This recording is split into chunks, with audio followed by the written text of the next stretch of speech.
పైకి లీటర్లా కనిపించే ప్రతి ఆయిల్ ప్యాకెట్ లీటర్ కాకపోవచ్చు, కానీ ఫ్రీడమ్ ఆయిల్ ప్యాకెట్ లో మాత్రం ఖచ్చితంగా లీటర్ నూనె ఉంటుంది. ఈ ఫ్యాక్షన్ అనేది తగ్గించి కలుద్దాం అన్న స్టెప్ మీరే ముందు తీసుకున్నారు కదా చంద్రబాబు నాయుడు గారు చెప్పడంతో. కానీ అంతకు ముందు ఎప్పుడు అనిపించలేదా ఇవన్నీ ఎందుకు అని? లేదా ఇప్పుడు చంద్రబాబు నాయుడు గారి పిలుపు కూడా వచ్చింది, సపోర్ట్ కూడా వచ్చింది, అక్కడి నుంచి కూడా పాజిటివ్ వచ్చింది కాబట్టి ఆ బలంతో ముందుకెళ్ళి అలాగే ఎర్రగెల్ల పుల్లారెడ్డి గారితో కూడా కలిసి మీరు ప్రచారం చేయడం, ఇవన్నీ కూడా ఈ ఫ్యాక్షన్ ని తగ్గించడానికి మీ వంతుగా మీరు ముందు అడిగేశారనే చెప్పొచ్చా?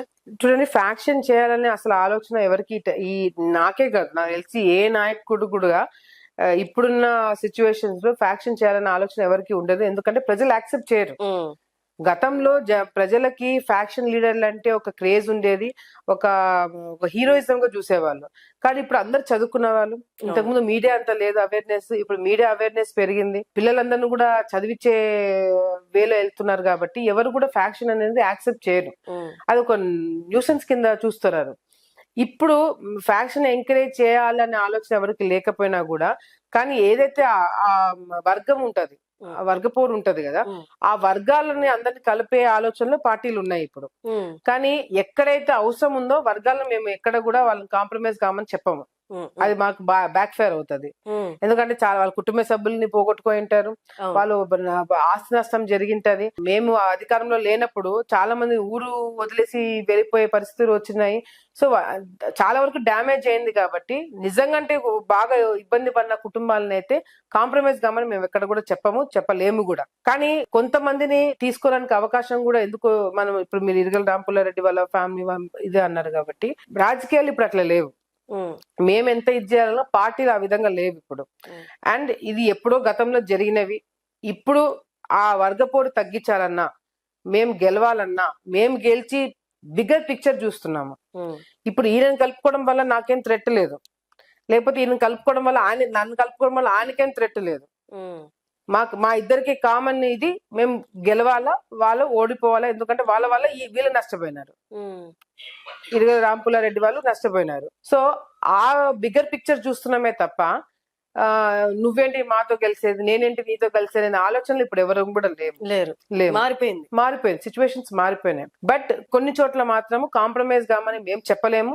మా మీద పార్టీ ఎంత ప్రెషర్ పెట్టినా కూడా కొంతమందితో మేము కలవలేము, కొంతమంది యాక్సెప్ట్ చేయరు అది. సో ఇంకా వర్గపోరు ఉంది, డెఫినెట్ గా ఫ్యాక్షన్ అయితే లేదు. కానీ అంటే చంపుకోవడాలు అట్లా నువ్వు ఎదురు పడితే చంపుకోవడాలు ఫ్యాక్షన్స్ లేవు. కానీ వర్గపోరు అయితే ఉంది. ఆ వర్గపోరుని మాత్రం డెఫినెట్ గా మా వర్గానికి ఎటువంటి వాళ్ళు గట్టిగా ఒకటి నమ్ముతారో దాన్ని బట్టి మేము ఫాలో అవ్వాల్సి వస్తుంది. కానీ మీ ఫాలోవర్స్ కానీ మీకు దగ్గర ఉండే వాళ్ళందరూ కూడా మీకు మినిస్టర్ ఎక్స్పెక్ట్ చేస్తున్నారు. కానీ రాంపుల్లారెడ్డి గారికి మీరు మినిస్టర్ అయితే వాళ్ళు మీకు సహాయం చేశారు కాబట్టి, ఎలక్షన్స్ టైంలో పరస్పర సహాయం చేసుకున్నారు కాబట్టి, ఒకవేళ మీకు మినిస్ట్రీ వస్తే మీరు వారికి సహాయం చేస్తారని వాళ్ళు ఎక్స్పెక్ట్ చేస్తున్నారు. రాంపుల్లారెడ్డి గారితో నేను ఎలక్షన్స్ క్యాంపెయినింగ్ టైంలో వాళ్ళతో ఇంటరాక్ట్ అవ్వడం జరిగింది.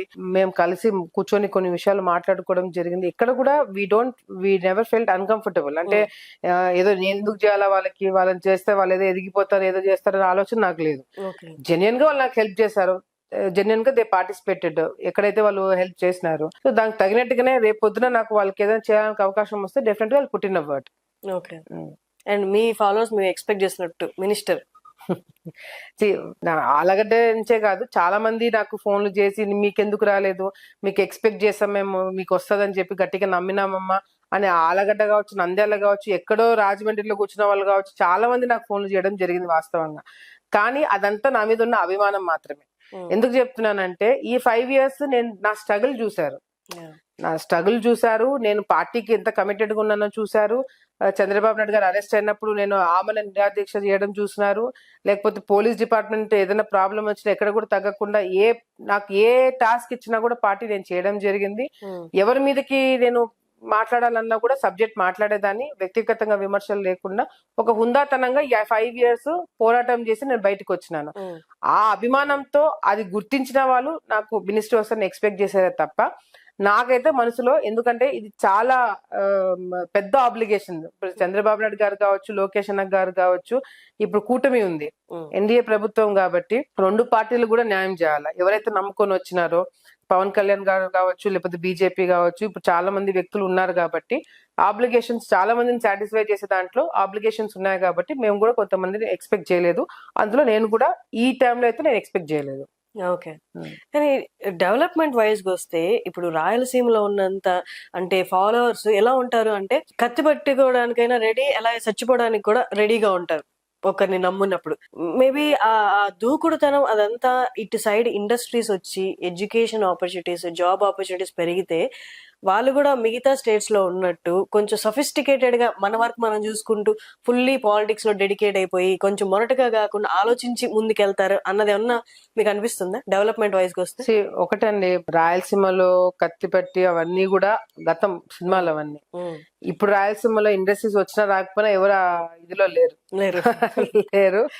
కత్తి పట్టే ఒక మాట, కత్తి పట్ట అవన్నీ లేవు ఇప్పుడు. ఎందుకంటే ఇండస్ట్రీస్ కాదు కదా, ప్రజల్లో మార్పు రావడానికి కారణం చదువు. ప్రభుత్వాలు ఇప్పుడు ఎట్లా ఉన్నాయంటే రాయలసీమకి నీళ్లు తీసుకొచ్చే దిశలో ఉన్నారు. ఆ నీళ్ల వల్ల రావడం వల్ల ఫ్యాక్షన్ తగ్గిపోయి అందరూ వ్యవసాయం చేసుకున్న దిశలోకి పోతున్నారు. నా ప్రాంతంలోనే రుద్రవరం ఈ ప్రాంతం అంతా కూడా ఫుల్ ఫ్యాక్షన్ గతంలో చాలా అంటే చాలా, మీరు ఇందాక చెప్పిన కన్నా డబల్ ఫ్యాక్షన్ జరిగేవి. చూసుకుంటే చంపుకున్న వాళ్ళు, ప్రత్యర్థులు ఎదురైతే బాంబులు వేసుకునే స్థాయిలో కొన్ని మండలాలు ఉండేవి. ఎప్పుడైతే తెలుగు గంగ ఛానల్ మా వైపు నుంచి వెళ్ళిందో, ఎన్టీ రామారావు గారు తెలుగు గంగ ఛానల్ పెట్టించినారో, ఆ ప్రాంతంలో కూడా బ్రహ్మాండంగా పంటలు పండినాయి. సో ఫ్యాక్షన్ అంతా తగ్గించి ప్రాంతంలో అంతా కూడా రైతులుగా మారి పిల్లలను చదివించే విషయంలో వెళ్ళడం తోటి పిల్లలందరూ బాగా బ్రహ్మాండంగా చదువుకోవడమే కాకుండా మంచి మంచి పొజిషన్స్ లో ఉద్యోగాలు చేసుకుంటున్నారు. సో ఇవన్నీ కూడా కేవలం ఆ చదువుతోనే మార్పులు వచ్చినాయి. And of course media. ఇప్పుడు మీడియా ఎక్కడన్నా ప్రతి ఒక్కరు రిపోర్టర్సే. ఎక్కడైనా చిన్న ఇన్సిడెంట్ జరిగితే ఫోన్ పట్టుకుంటారు, తీస్తారు, టీవీలలో వేస్తారు.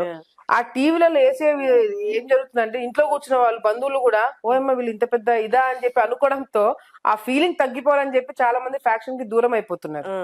ఆ క్రయంలోనే కూడా ఇప్పుడు చదువుకున్న పిల్లలందరూ కూడా మంచి మంచి ఉద్యోగాలు చేసుకుని పిల్లల్ని వాళ్ళ తల్లిదండ్రుల్ని అమెరికా చూపించి అవి చూపించి ఇవి చూపించేతో అన్ని మార్పులు వస్తున్నాయి. సో రాయలసీమకి పరిశ్రమలు ఇప్పుడు చంద్రబాబు నాయుడు గారు ఉన్నారు, కియా మోటార్స్ తీసుకొచ్చినారు, సోలార్ తీసుకొచ్చినారు, ఎయిర్పోర్ట్ తీసుకొచ్చినారు కర్నూలుకి, ఈ సీడ్ హబ్ పెడుతున్నారు. నంద్యాల ప్రాంతంలో డెవలప్మెంట్ జరిగింది, అన్ని ప్రాంతాల్లో కూడా డెవలప్మెంట్ జరిగింది. ఇవన్నీ కూడా మార్పు వస్తుంది అనమాట. సో గతంలో ఉన్న ఫ్యాక్షన్ ఆలోచనలు కావచ్చు, లేకపోతే ఆ పాత ఆలోచనలు కావచ్చు, ఎక్కడ కూడా ఇప్పుడు కనిపించవు మనకి. ఇప్పుడు మా ప్రాంతంకి ఏం కావాలా, మా ఊరికి ఏం కావాలా, నా ఇంటికి ఏం కావాలా, నా కొడుకుకి ఏం కావాలా, నాకేం వస్తుంది అనేది మాత్రమే చూస్తున్నారు ఇప్పుడు. అది ఇచ్చిన వాళ్ళకే నమ్మి ఓట్లు వేస్తున్నారు. అసలు రూట్ కాజ్ అనేది ఏదైతే ఉందో, నీళ్లు, ఉద్యోగం, అది ఎప్పుడైతే మొదలైందో మిగతా అన్నిట్లో మార్పు వచ్చేస్తుంది. సుమన్ టీవీలో మీ పర్సనల్ అండ్ బిజినెస్ ప్రమోషన్స్ కోసం కింది నెంబర్ కి కాంటాక్ట్ చేయండి.